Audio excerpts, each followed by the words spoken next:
Hi everyone, आज हम लोग एक नया टॉपिक स्टार्ट करेंगे ईथर्स। ठीक है, ऑल्दो हम लोगों ने साइक्लिक ईथर ऑलरेडी पढ़ा है, लेकिन तो हम लोग क्या स्टार्ट करेंगे हमारा ईथर जो है। ठीक है,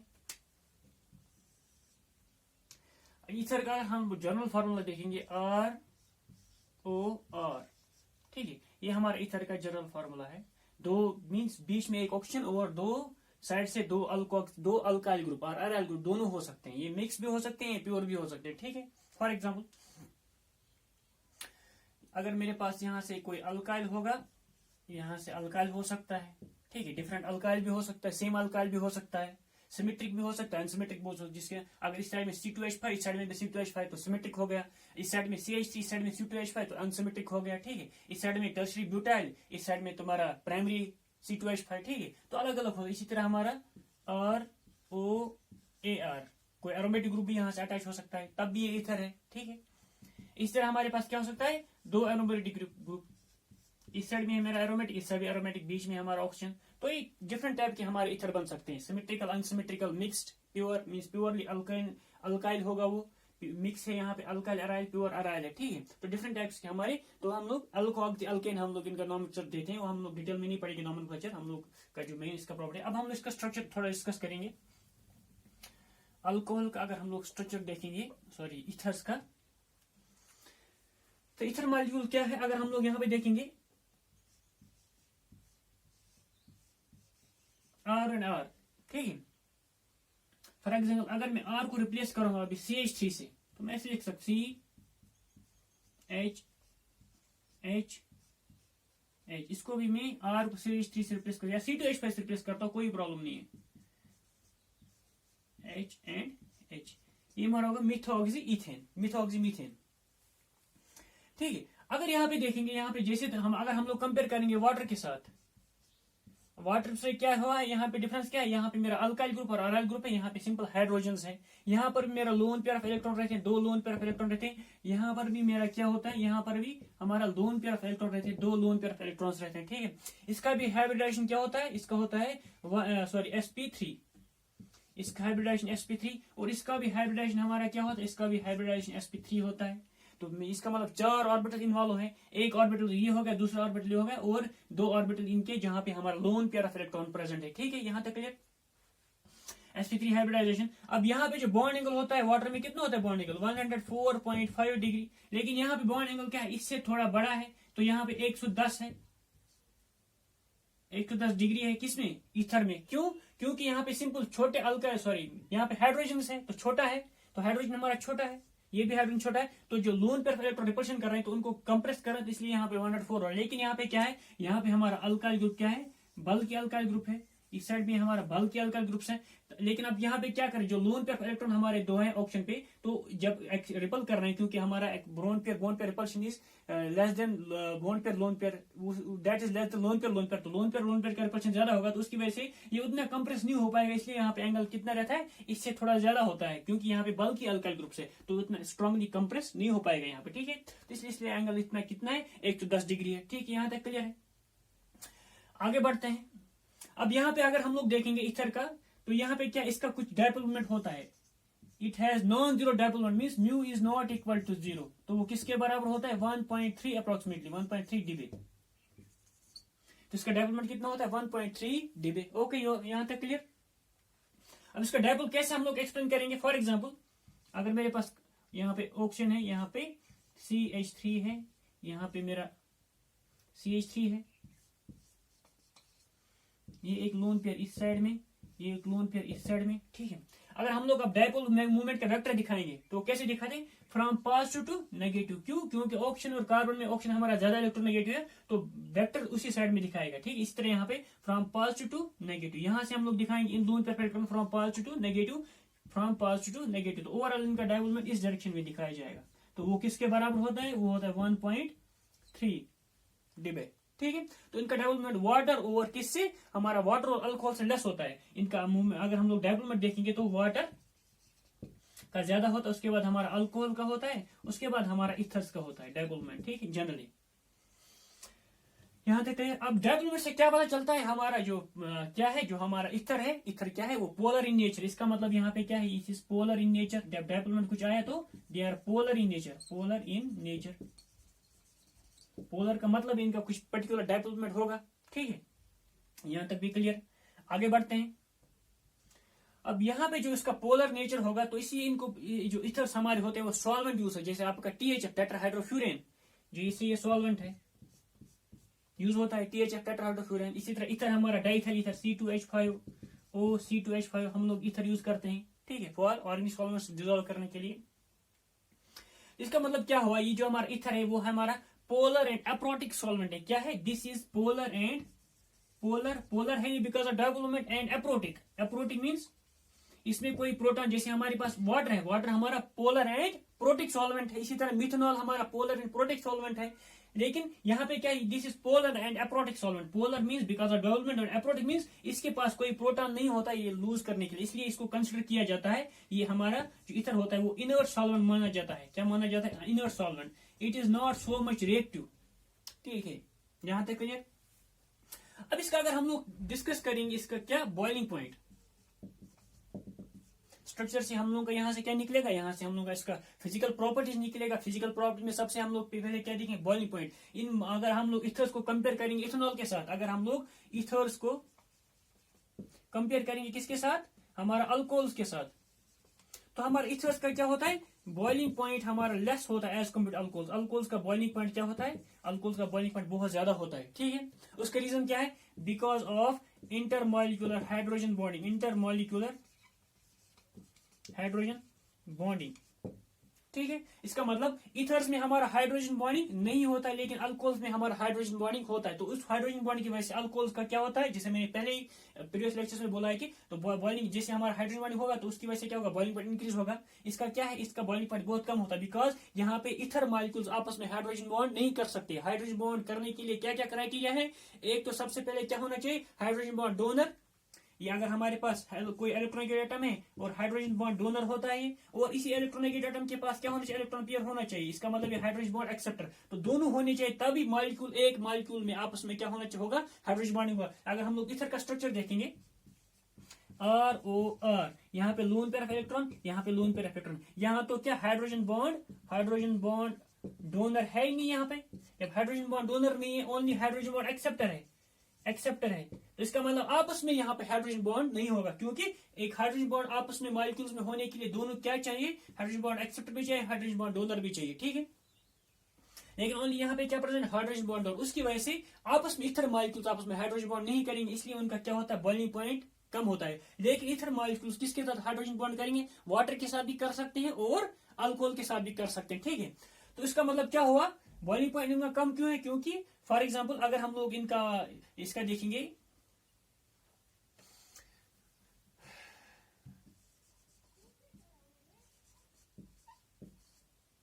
ये हमारा अल्कोहल है, और अगर हम लोग जैसे, चलो मैं पहले इथर इस साइड में ले लेता हूं, ये मेरा इथर है CH3 CH2, ये मेरा अल्कोहल है। अगर इसका हम लोग बॉइलिंग, इसका मॉलिक्यूलर वेट भी सेम है, कितना है, 15 18 36 और प्लस 16 48, अराउंड 49, इसका भी 49 है और इसका भी 49 है, क्योंकि आपस में आइसोमर है इथर्स। अब यहाँ पे क्या मॉलिक्यूलर सेम है, क्योंकि बॉइलिंग पॉइंट हमारा किसमें मॉलिक्यूलर वेट पे निकाले। लेकिन अगर हम लोग देखेंगे इथर का जो बॉइलिंग पॉइंट है, इसका क्या है, बहुत कम बॉइलिंग पॉइंट है। ये यहाँ पे इसका -25 डिग्री सेंटीग्रेड, कितना, इसका मतलब रूम टेम्परेचर पे in the form of gas होता है, ठीक है। और इसका कितना होता है, अल्कोहल अगर हम लोग देखेंगे, अल्कोहल का अराउंड 78 डिग्री रहता है।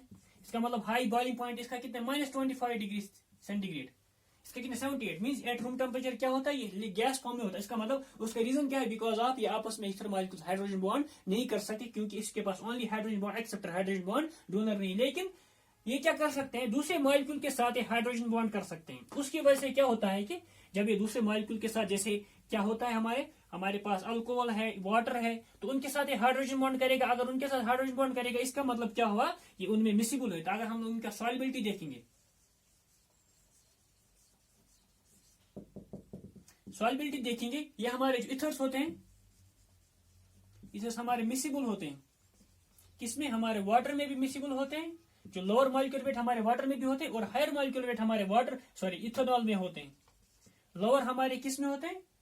वाटर में, और इथेनॉल में तो अल्कोहल में तो है ही, ठीक है, अल्कोहल। और हायर हमारे मॉलिक्यूलर वेट किस में होते हैं? ओनली अल्कोहल्स में होते हैं। वाटर में उतना उसका क्या होता है, सॉल्युबिलिटी उतना नहीं रहता है। वो हम लोग उस सॉल्युबिलिटी या मिसिबिलिटी को कैसे एक्सप्लेन करेंगे? बिकॉज ईथर क्या कर सकता है? ईथर बाकी वाटर के साथ और अल्कोहल के साथ क्या कर सकता है? हाइड्रोजन बॉन्डिंग कर सकता है, क्योंकि वाटर ईथर पे क्या है? हाइड्रोजन बॉन्ड एक्सेप्टर है। वाटर के पास हमारा हाइड्रोजन बॉन्ड डोनर है और अल्कोहल के पास भी हाइड्रोजन बॉन्ड डोनर है, तो उसके पास यहाँ पे क्या हो सकता है? इंटरमॉलिक्यूलर हाइड्रोजन बॉन्डिंग हो सकता है। तो हम लोग इसको ऐसे एक्सप्लेन करेंगे, ROR। ये लोन पेयर ऑफ इलेक्ट्रॉन है। यहाँ से वाटर मॉलिक्यूल आ गया, यहाँ से वाटर मॉलिक्यूल आ गया, इस वाटर मॉलिक्यूल ने इसके साथ हाइड्रोजन बॉन्ड किया, ठीक है ना। इसी तरह यहाँ से और एक वाटर मॉलिक्यूल आ गया, यहाँ से और एक वाटर मॉलिक्यूल आ गया, यहाँ से हाइड्रोजन बॉन्ड किया। तो इसका मतलब इथर मॉलिक्यूल हमारे वाटर में सॉल्युबल होते हैं, लेकिन कौन से इथर मॉलिक्यूल? जो हमारे उतना मॉलिक्यूलर उनका हायर नहीं होता। इसी तरह हमारा जो इथर मॉलिक्यूल है वो किसके साथ हाइड्रोजन बॉन्ड कर सकता है? वो हमारा वाटर अल्कोहल के साथ भी हाइड्रोजन बॉन्ड कर सकता है। अगर मेरा लोन पेयर इस साइड में है, ये लोन पेयर इस साइड में है, ठीक है। अब यहाँ पे इथेनॉल अल्कोहल आ जाएगा, OH, इसका लोन पेयर। तो यहाँ पे क्या करेगा? हाइड्रोजन बॉन्ड करेगा। इसी तरह दूसरा अल्कोहल मॉलिक्यूल आ जाएगा, दूसरा अल्कोहल मॉलिक्यूल आ जाएगा, तो उसके साथ हाइड्रोजन बॉन्ड करेगा। तो इसका मतलब अल्कोहल्स में even higher molecular weight ethers भी हमारे सॉल्युबल होते हैं, क्योंकि यहाँ पे ऑर्गेनिक पार्ट है, यहाँ पे भी ऑर्गेनिक पार्ट है। यहाँ पे क्या है? ऑर्गेनिक पार्ट है और इनऑर्गेनिक पार्ट है। तो इसमें तो यहाँ पे वाटर में भी सॉल्युबल है, इथर में भी सॉल्युबल है, लेकिन हमारा हायर मॉलिक्यूलर वेट कहाँ पे? इथर में भी अल्कोहल में भी सॉल्युबल हो जाता है, ठीक है। छोटे भी होते हैं और बड़े भी होते हैं। यहाँ देख लीजिए, तो ये तो हो गया इसका सॉल्युबिलिटी। अब जो इथर हमारा होता है उसको क्या यूज किया जाता है? ये बहुत ही क्या अनरिएक्टिव है, because of its due to the presence of lone pair of electron. किस पे? इथर पे हमारे दो लोन पेयर इलेक्ट्रॉन है, and because of its polar nature, जो इसका पोलर नेचर है, तो जो हम लोगों ने दिखा अभी इसका पोलर नेचर है, और इसका अनरिएक्टिविटी क्या है? इथर हमारे, मैंने क्या बोला, इथर उतना रिएक्टिव नहीं है। तो ये बहुत सारे इनऑर्गेनिक कॉम्प्लेक्स को क्या, इनऑर्गेनिक कंपाउंड्स और रिएजेंट्स को क्या करता है? स्टेबलाइज करता है। So because of its polar nature, polar nature, because of dipole moment है उनके पास, mu is not equal to 0, ठीक है। और इसका क्या है? और because of lone pair of electron, इसके पास 2 लोन पेयर ऑफ इलेक्ट्रॉन है, ठीक है, जो यहाँ पे 2 लोन पेयर ऑफ इलेक्ट्रॉन इसके पास, ठीक है। और अनरिएक्टिविटी, इसका उतना ये इथर जो हमारा मॉलिक्यूल उतना रिएक्टिव नहीं। अगर अल्कोहल के साथ हम लोग बेस ऐड करेंगे तो क्या अल्कोहल में प्रोटॉन निकल जाएगा, तो अल्कोऑक्साइड बन जाएगा, ROH। ये भी हमारा सॉल्वेंट यूज होता है, लेकिन अगर हम लोग सोडियम के साथ और NaOH के साथ इसको ट्रीट करेंगे तो क्या बनेगा? RO- Na+, ठीक है, तो बन जाएगा ना। लेकिन अगर हम लोग इथर के साथ ये ट्रीट करेंगे तो ये वाला रिएक्शन नहीं होगा। तो हम लोग बोल सकते इथर हमारे क्या होता है? थोड़ा अनरिएक्टिव होता है as compared to other solvents. तो बिकॉज ऑफ दिस कंडीशन इसको क्या कंसिडर किया जाता है? बहुत सारे क्या करता है? रिएजेंट्स को क्या करता है? स्टेबलाइज करता है, ठीक है। फॉर एग्जाम्पल किस किस रिएजेंट को स्टेबलाइज करेगा? हमारा जो ग्रिग्ना रिएजेंट होता है,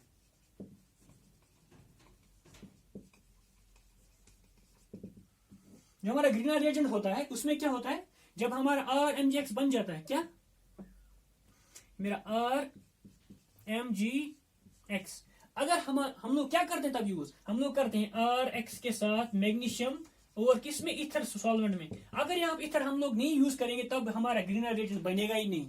इसका मतलब for the formation of some reagent it is very important. कौन सा? जो हमारा इथर है वो क्यों, कैसे? वो इसको because of it's loan pair of electron किसके पास? जो मैग्नीशियम इथर के पास हमारे लोन पेयर ऑफ इलेक्ट्रॉन होते हैं, उससे क्या हो जाता है? ये मैग्नीशियम हमारा स्टेबलाइज हो जाता है। तो मैग्नीशियम क्या हो जाता है? स्टेबलाइज हो जाता है। इसके साथ क्या करता है? इसको स्टेबलाइज कर जाता है इस मैग्नीशियम को। इसी तरह यहां से और एक लोन पेयर आ गया, उसने इसको स्टेबलाइज किया, तो उसको स्टेबलाइज कर देता है कौन? इथर। अगर इथर हमारे पास, अगर हम लोग ग्रीनर रिएजेंट के लिए इथर यूज नहीं करेंगे तब क्या होगा? तो क्या करेगा? तो अगर हमारे पास इथर हम लोग यूज नहीं करेंगे तो इसका मतलब वहां पे सॉल्व रिएक्शन में क्या होगा? ऑक्सीजन मॉलिक्यूल होगा। अगर ऑक्सीजन मॉलिक्यूल होगा तो यहाँ पे क्या बनेगा? डेल्टा नेगेटिव बन जाता है। तो ऑक्सीजन मॉलिक्यूल में अटैक करने के बाद ये क्या बनेगा? अल्कोऑक्सीपोरोक्साइड टाइप का बन जाएगा मॉलिक्यूल, MgX। तो इस चीज को रोकने के लिए हम लोग ग्रेनाइड बनाने के लिए हमारा इथर मॉलिक्यूल बहुत ही इंपॉर्टेंट है, ठीक है। यहाँ से क्लियर? ये तो एक हो गया कि ग्रेनाइड रिएजेंट को स्टेबलाइज करता है, तो इसको फॉर्मेशन में हेल्प कर देता है, ठीक है। इसी तरह इथर हमारे बहुत सारे और, जैसे हमारे कोई रिएजेंट हो गए, जैसे मेरे पास है B2H6। B2H6 क्या होता है? बहुत ही अच्छा रिड्यूसिंग एजेंट होता है। तो उसको स्टेबलाइज करने जैसे हमारे पास है डाइबोरेन,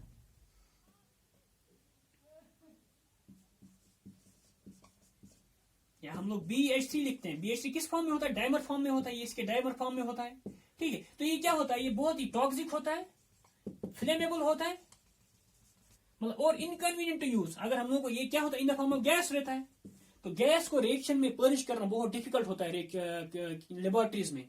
तो सबसे बेस्ट क्या होता है, जैसे हमारे पास H2SO4 है, H2SO4 क्या है? गैस है। अगर हम लोग को बोला जाएगा H2SO4 का इतना वॉल्यूम लेके आओ, तब हम लोग पिपेट्स उसको मेड नहीं करेंगे, तब उसके लिए स्पेशलाइज्ड इंस्ट्रूमेंट चाहिए।